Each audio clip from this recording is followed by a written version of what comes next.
Vamos a abrir la Biblia, la palabra de Dios en esta mañana. Yo quiero transmitir lo que el Señor me ha transmitido a mí primero, porque muchas veces me he preguntado qué pasa, qué es lo que está pasando, por qué ocurren determinadas cosas. Si es que de Dios vamos a tener respuesta, esa respuesta va a estar en la palabra del Señor. Entonces, el tema de hoy se llama Pedidos por Satanás. Es un tema que voy a tratar de mitigar con todo lo que significa, primero por el tiempo y segundo porque yo no predico a Satanás, predico a Jesucristo que lo venció. Pero quiero que usted tenga muy bien y bien claro lo que pasa muchas veces cuando la vida no avanza, cuando la vida es infructífera, cuando el desaliento es permanente, cuando uno está desenfocado y uno pregunta, ¿qué pasa? Cuando la iglesia empieza a desinflarse, uno pregunta, ¿qué pasa? Las cosas no se dan, ¿qué pasa? Y yo quiero ponerte bien claro que Satanás te ha pedido para zarandearte. De allí que traje este ejemplo.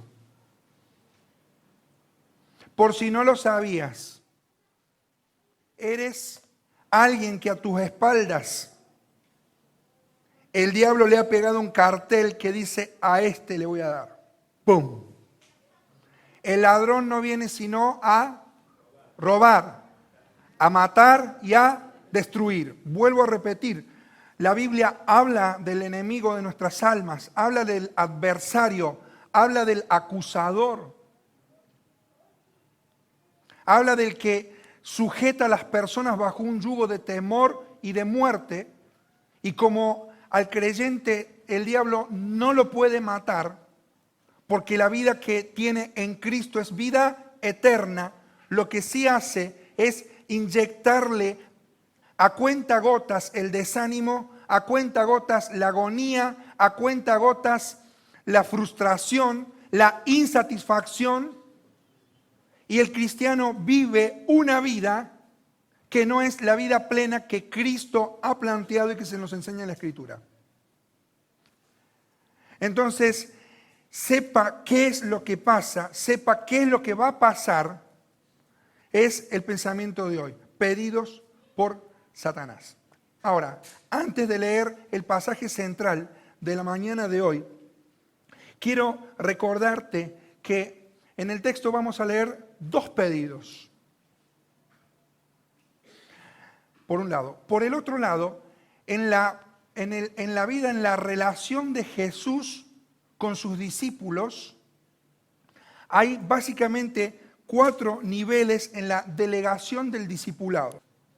Jesús forma al discípulo que será líder llamado Pedro, y en esa delegación espiritual de una persona cuyo nombre significa roca, Él establece en primer lugar el nivel de la curiosidad. Vemos, por ejemplo, en Juan capítulo 1, versículo 39, desde el 35, dice, al siguiente día Juan estaba otra vez allí con 2 de sus discípulos. Al pasar Jesús, Juan lo miró y declaró, miren, ahí está el Cordero de Dios. Cuando los 2 discípulos de Juan lo oyeron, siguieron a Jesús. Jesús miró alrededor y vio que ellos lo seguían. ¿Qué quieren?, les preguntó. Ellos contestaron, Rabí, que significa maestro, ¿dónde te hospedas? Vengan y vean, dijo él. Eran como las 4 de la tarde cuando lo acompañaron al lugar donde se hospedaba y se quedaron el resto del día con él. Andrés, hermano de Simón Pedro, era uno de estos hombres que al oír lo que Juan dijo, siguieron a Jesús. Andrés fue a buscar a su hermano Simón y le dijo, hemos encontrado al Mesías, que significa el Cristo. Luego Andrés llevó a Simón para que conociera a Jesús. Jesús miró fijamente a Simón y le dijo, tu nombre es Simón, hijo de Juan, pero te llamarás Cefas, que significa Pedro.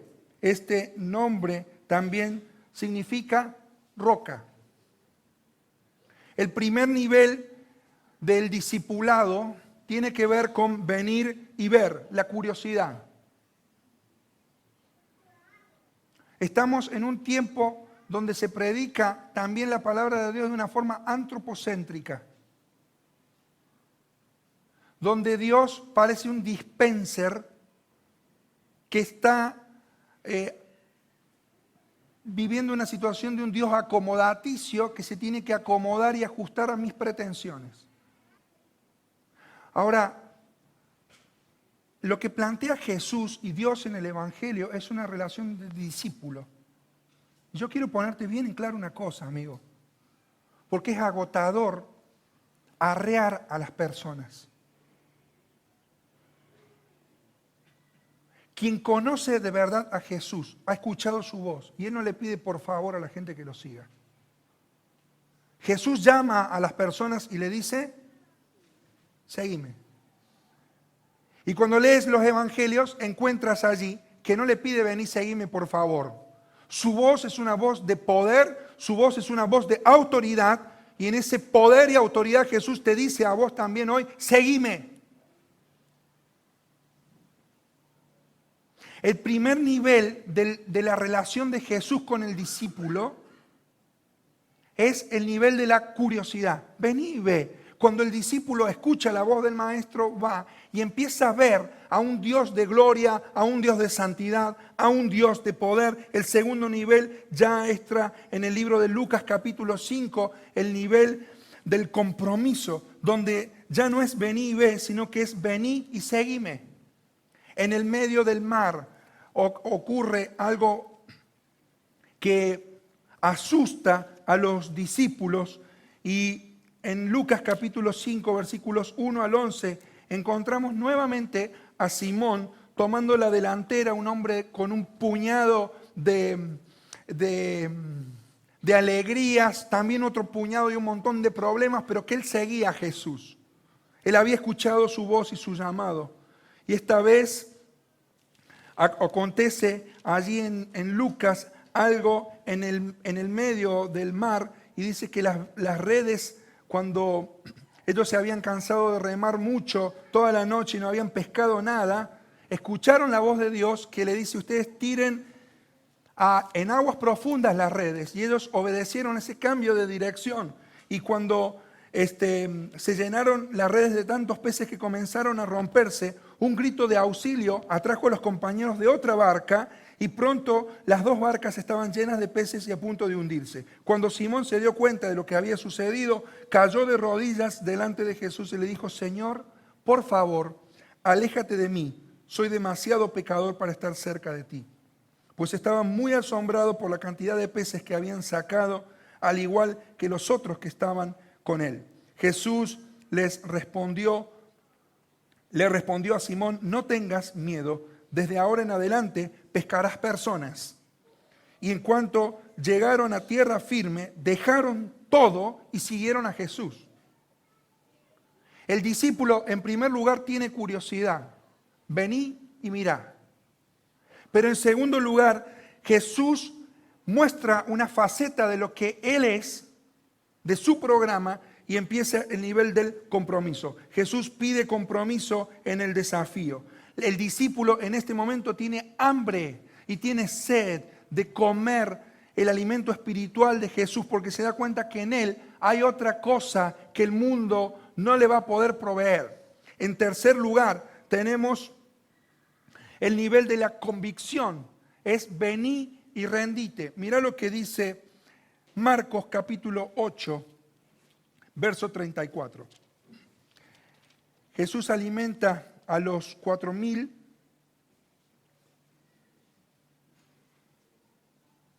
Comienza el texto allí. Después Jesús sana a un ciego. Jesús predice su muerte. Y dice el 31, entonces Jesús comenzó a decirles que el Hijo del Hombre tendría que sufrir muchas cosas terribles y ser rechazado por los ancianos y los principales sacerdotes y por los maestros de la ley religiosa. Lo matarían, pero 3 días después resucitaría. Mientras hablaba abiertamente de esto con sus discípulos, Pedro lo llevó aparte y comenzó a reprenderlo por decir semejantes cosas. Luego Jesús tiene un entredicho con Pedro y dice, el texto bíblico en el verso 34, entonces llamó a la multitud para que se uniera a sus discípulos y dijo, si alguno de ustedes quiere ser mi seguidor, tiene que abandonar su manera egoísta de vivir, tomar su cruz y seguirme. Si tratas de aferrarte a la vida, la perderás, pero si entregas tu vida por mi causa y por causa de la buena noticia, la salvarás. ¿Hay algo más que valga la pena para tu alma? Y entonces aquí tenemos el nivel de la convicción. El discípulo que es invitado por Jesús a venir y a rendirse. Si vos sos mi discípulo, tenés un precio que pagar, dice Jesús. Y el cuarto nivel es el nivel de la comisión. Y es la invitación de Jesús a Pedro a venir y a multiplicarnos. Al final del capítulo 21 del Evangelio según San Juan, en el versículo 17, Jesús le dice a Pedro, apacienta mis ovejas. Y Jesús llama a hombres y a mujeres a reproducir lo que Él hace en su vida en otras personas. ¿Te das cuenta que la pretensión de Dios es formar gente capaz de liderar en tiempos de crisis? Estamos viviendo un tiempo de gracia. Y este tiempo de gracia para la humanidad es administrado por la iglesia y la iglesia tiene discípulos de Jesús. Ahora, los discípulos no nacen, los discípulos se hacen. Y en ese proceso del discipulado yo no sé en qué escala estás. Si a lo mejor estás en la escala de la curiosidad, donde estás queriendo descubrir a Jesús, en el compromiso, donde Él te dice, vení, seguime, en la convicción, donde estás rindiendo todo lo que tienes al Señor, o en el nivel de la comisión, donde estás multiplicándote en otras personas. Lo cierto es que un discípulo sigue a Jesús, escucha su voz y le sigue. En todo ese proceso se plantean algunas cosas, y es lo que yo quiero rescatar en tu vida hoy. Si usted no tiene a Jesús en su corazón, tenga por cierto que Satanás no lo está pidiendo a usted. Usted ya está en las manos de Satanás. Cuando yo me hablo y me refiero a que somos pedidos por Satanás, estoy dirigiéndome a cristianos, a discípulos. Quien no tiene a Cristo permanece bajo la soberanía del rey de las tinieblas, sujetos a esclavitud y a condenación. Por eso tal vez usted no esté entendiendo nada de lo que yo estoy diciendo, porque lo que está haciendo falta es dar el primer paso. Cuando yo estoy hablando de pedidos por Satanás, estoy hablándote a vos, hijo, hija de Dios, que estás preguntándote qué me pasa en mi vida. Y la respuesta, la Biblia la da. En el proceso del discipulado que Dios ha establecido para vos, en cualquiera de estos niveles hay alguien que te espera porque es fiel a su maldad. Y es el diablo. El diablo es una máquina de pensar. La Biblia dice, no ignoramos sus maquinaciones. El texto griego allí emplea una palabra que es la palabra método. Entonces, hay una dimensión totalmente espiritual. Y yo sé que estas palabras no son palabras que alientan, pero en definitivamente son base para que te sirvan para poder dar una explicación a lo que tal vez estés pasando. Tienes que ser consciente de que Satanás te ha pedido para zarandearte. Y tienes que tomar una decisión. Entonces, Pedro estaba en los planes de Dios, sin embargo, Pedro cayó. Jesús le dice, yo te voy a llamar a vos de una manera especial, vas a ser llamado Pedro, que significa roca, pero esa roca hubo un momento que se desintegró y se transformó en un puñado de arena que no tenía resistencia, que no tenía otra cosa más que debilidad en su ser. Satanás lo había pedido. Y ahora quiero que sí, vayamos al Evangelio de Lucas, en el capítulo 22. Y leamos allí y veamos dos pedidos, tres peligros que voy a mencionar para que sepamos a partir de ahora con qué nos estamos enfrentando hoy. Lucas capítulo 22. Dice allí la Biblia en el versículo 31. Simón, Simón, Satanás ha pedido zarandear a cada uno de ustedes como si fueran trigo. Pero yo he rogado en oración por ti, Simón, para que tu fe no falle. De modo que cuando te arrepientas y vuelvas a mí, fortalezcas a tus hermanos. Pedro estaba en los planes de Dios, de la misma manera en que vos estás en los planes de Dios, de la misma manera en que yo estoy en los planes de Dios. Pero va a ser cierto el momento en que te vas a dar cuenta que algo pasa. Va a llegar ese momento en que vas a empezar a preguntarte ¿qué está pasando? Y vas a tener que tener la dimensión espiritual de lo que está pasando y tomar determinaciones en tu vida, en tu ministerio, en la familia, en el matrimonio. Determinación espiritual. Y esta es la clave, amigos. ¿Sabías eso? ¿Sabías vos que Satanás te ha pedido para zarandearte? ¿Sabías o no? Y si no sabías, tienes la respuesta de lo que puede ser que esté pasando alrededor tuyo. Entonces yo quiero plantar esta base para que a partir de hoy empecemos a tomar otras posiciones espirituales con lo que nos está sucediendo.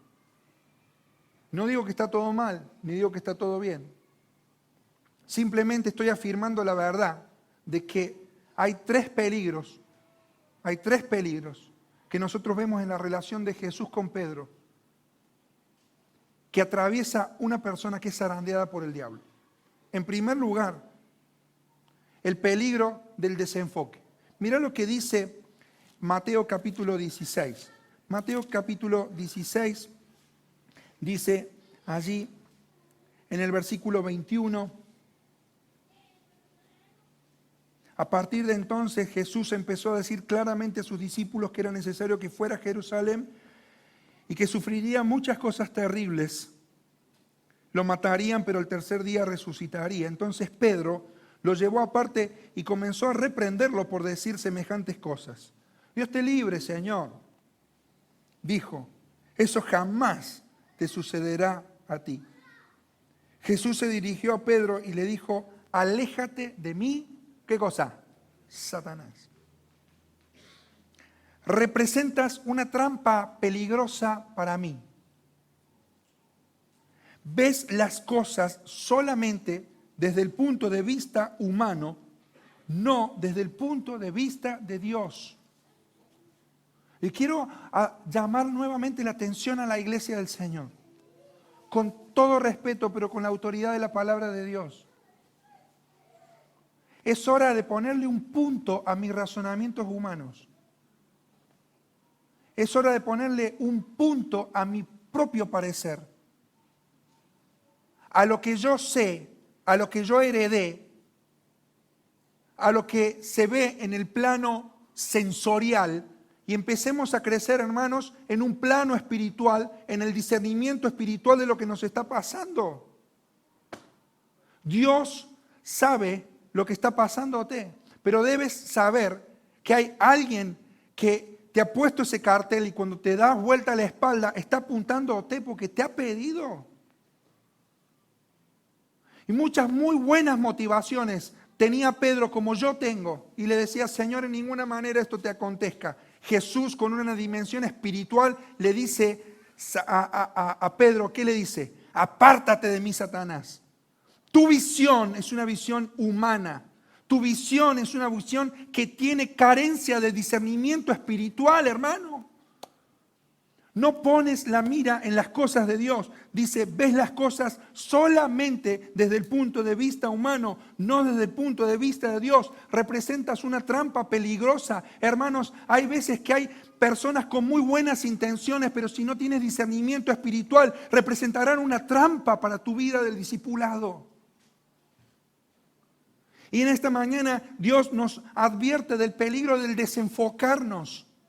Pones la mira en las cosas de los hombres, no en las cosas de Dios. El segundo peligro es el peligro del desaliento. Vaya conmigo al libro de Juan en el capítulo 21. Juan capítulo 21, versículo 1. En el epílogo del Evangelio de Juan, Jesús se aparece a 7 discípulos. Y dice allí el texto, más tarde Jesús se apareció nuevamente a los 2 discípulos junto al mar de Galilea. Este es el relato de lo que sucedió. Varios de sus discípulos se encontraban allí. Miren quién es el primero. Simón Pedro, Tomás, al que apodaban el gemelo, Natanael de Caná de Galilea, los hijos de Zebedeo y otros 2 discípulos. ¿Qué había pasado aquí? Jesús había muerto ya, Jesús había resucitado, pero antes de todo eso, Jesús le había dicho a Pedro, antes de que cante el gallo, ¿me vas a negar?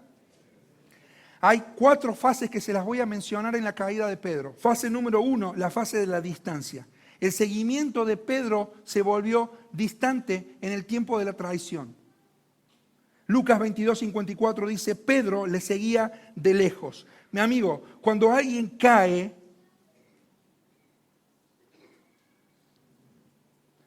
no significa que esa caída es en el momento de la caída, sino más bien lo que la Biblia del Nuevo Testamento enseña es que es un tiempo de deslizamiento.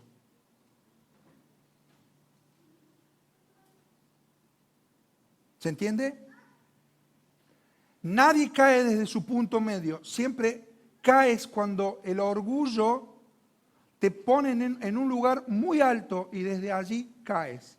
Y se aplica el principio de la física, el principio del tiro libre y la caída vertical. Tiro libre significa que yo puedo tirar un elemento hacia arriba, lo tiro, y que va a contraponerse ese principio de la física al principio de la caída libre. Y la caída libre es un principio de la física que multiplica la masa de ese producto por 9,8 centímetros sobre segundo al cuadrado.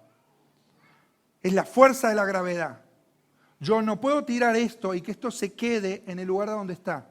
Solamente la palabra de Dios, que no le hace falta manos, dice la Biblia que sostiene todas las cosas con la palabra de su poder. Y Él dice a las estrellas que se queden allí suspendidas, al planeta Tierra que orbite dentro del sistema solar. Puede decirle la palabra de Dios a este colador, a esta criba que se detenga allí, pero yo no lo puedo decir. A mí me hacen falta manos. Tal es la palabra de su poder. Entonces, el principio de la caída libre va a multiplicar esta masa, por ese número que les di. ¿Y qué va a pasar? Todo lo que cae, cae desde su punto más alto. La primera fase de la caída de Pedro es la caída de la distancia. Y cuando uno se empieza a distanciar, empiezan los primeros pasos del peligro. Ya cuando uno se ha distanciado totalmente, no es que de la noche a la mañana ya ha dejado de estar. Ha habido un proceso que ha transcurrido en la vida de ese discípulo. La fase número 2 es la fase de la división. Dice que el seguimiento dividió a Pedro. Pedro se sentó también con ellos, Lucas 22:55. Ahora este discípulo está mezclado con personas que no tienen nada que ver, no son del palo, no están en el propósito de Dios. Y allí él se sienta. Fase número 3, la fase de la debilidad. Lucas 22:57 dice que Pedro lo negó a Jesús diciendo, mujer, no lo conozco. Y estas palabras demuestran una debilidad absoluta, aún entre hombres y mujeres que no eran una amenaza real e inmediata para él. La fase número 4, la de la detonación. Esta piedra se convirtió en un puñado de arena. Cuando en Lucas 22:60 dice, y Pedro dijo, hombre, yo no sé lo que me dices. Y termina de negar a Jesús. Y ese fervor de Pedro que le había dicho a Jesús, en ninguna manera esto te acontezca, termina de esta forma. Pedro rechaza cualquier asociación con Jesús. ¿Qué pasa entonces? Pasa que hay un pedido espiritual. Y esto tiene que hacernos a nosotros abrir nuestros ojos. Hay alguien que ha pedido por nosotros. Entonces, Pedro dice en la Biblia que da vuelta, se da cuenta cuando Jesús se da vuelta. Y Jesús, yo no sé si vos te imaginás esa mirada cuando lo terminó de negar a Pedro. Dice la Biblia que Pedro lo negó y Jesús se dio vuelta y miró a Pedro. Y Pedro se encontró con esa mirada pura y cristalina de Jesús, que le dijo que lo que estaba pasando era lo que le había dicho, que era la verdad, que lo había traicionado. Pero no fue una mirada acusadora de culpa, de una caída que nunca más iba a tener retorno. Porque él le había dicho a Pedro, Pedro, Satanás te pidió para zarandearte, pero yo también he pedido por vos, para que tu fe no falte. Y para que una vez que vuelvas nuevamente a mí, puedas reforzar y reanimar a tus hermanos. Lo que hace Pedro entonces es desanimarse. Entonces en Juan 21 tenemos que él vuelve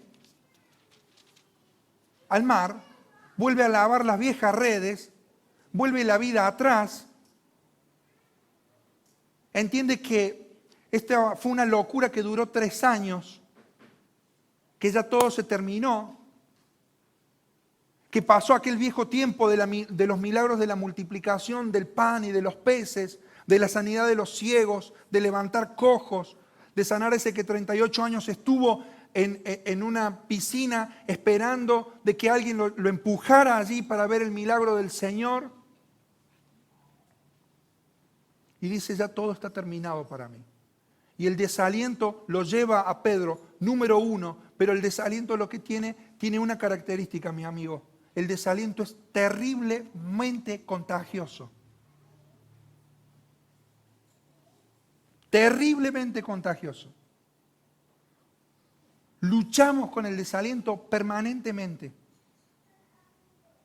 Y si estás luchando con el desánimo, hay alguien que está muy involucrado en eso. Está muy interesado en que sigas desenfocado en la vida, está muy interesado en que sigas desalentado, insatisfecho, improductivo, lavando las redes de tu fracaso, cargando una culpa de haber traicionado al Salvador. Y el tercer peligro que encuentro en la relación de Jesús con Pedro tiene que ver con el peligro del descarte. Ya él se sintió absolutamente descartado. Mire lo que dice Juan en el capítulo 21. Verso 3. Simón Pedro les dijo, yo me voy a pescar. ¿Y qué le dijeron los otros? Nosotros también vamos. Yo también voy.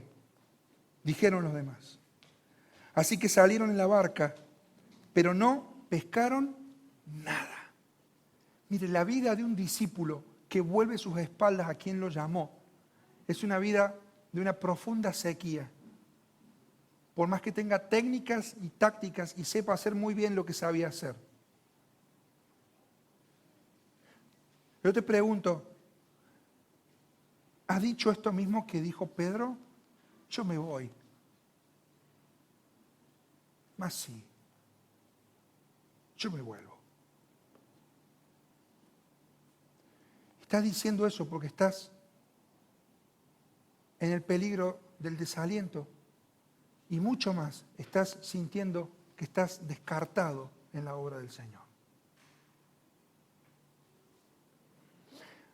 En el versículo 4 dice, al amanecer Jesús se apareció en la playa, pero los discípulos no podían ver quién era. Él les preguntó, amigos, ¿pescaron algo? No, contestaron ellos.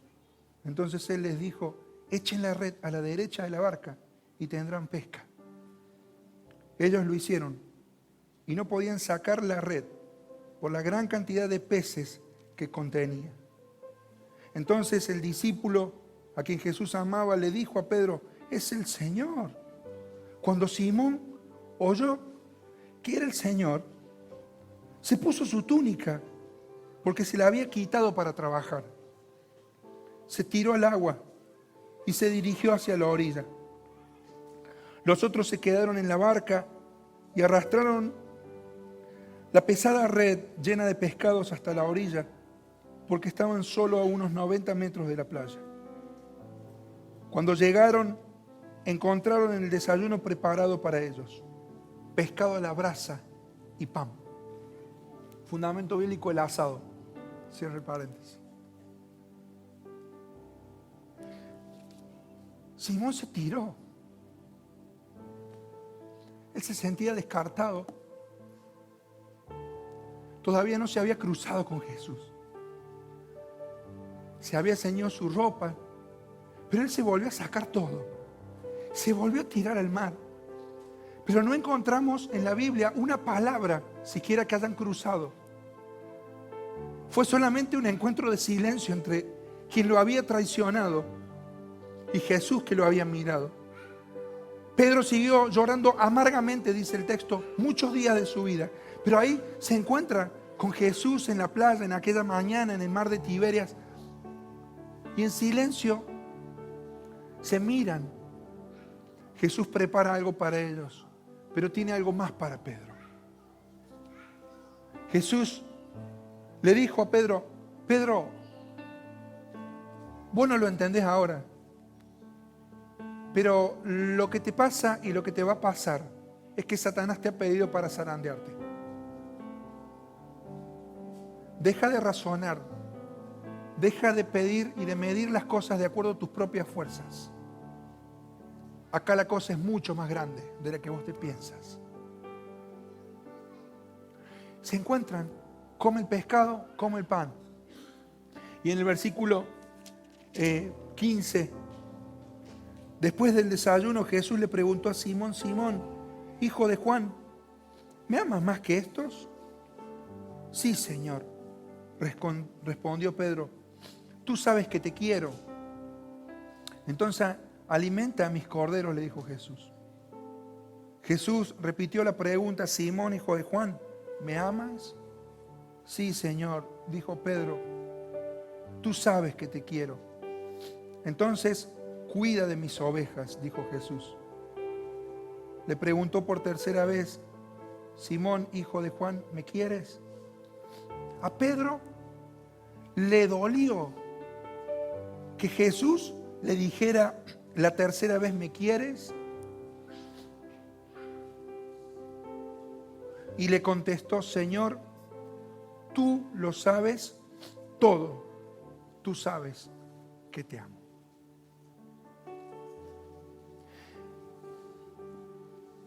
Encuentro aquí la maravilla de que en el texto que leímos hay dos pedidos. Primero, Satanás te ha pedido para zarandearte, pero hay un pedido que lo supera. Hay un pedido que es superior. Y es que Jesús también ha pedido por vos, para que tu fe no falte. Ha pedido Jesús por tu fe, para que vuelvas a encontrarte con Jesús cara a cara en el silencio. Ha pedido para que hoy puedas volver a Él corriendo, diciéndole: Señor, yo me equivoqué en la vida. Señor, yo estoy desenfocado, necesito mirarte. Necesito tener una visión espiritual de mi vida, de lo que me has encomendado de una vez. Señor, quiero salir del desaliento. Señor, yo me he sentido descartable, pero yo quiero volver a ser un vaso útil en tus manos. Señor, si acaso puedes hacer algo conmigo, acá estoy. Y Pedro, como dice Blas Pascal, no niega, porque el hombre, dice Pascal, niega fácilmente lo que no aprende. Y cuando Jesús le pregunta qué hay en su corazón, Él le responde y le dice: Señor, vos sabes todo. Vos sabés que yo te amo. Entonces, el pedido de Jesús tiene que ver con la posibilidad de una renovación en la vida. Y yo te voy a pedir que no te distraigas ahora, porque quiero hacer un llamado a que reflexiones en tu vida lo que está pasando en tu familia. Y decime si no es cierto que vos ahora te das cuenta de que Satanás te ha querido mover el piso. Sobre ese pedido hay un pedido muy superior. La Biblia dice que Jesús pide por vos.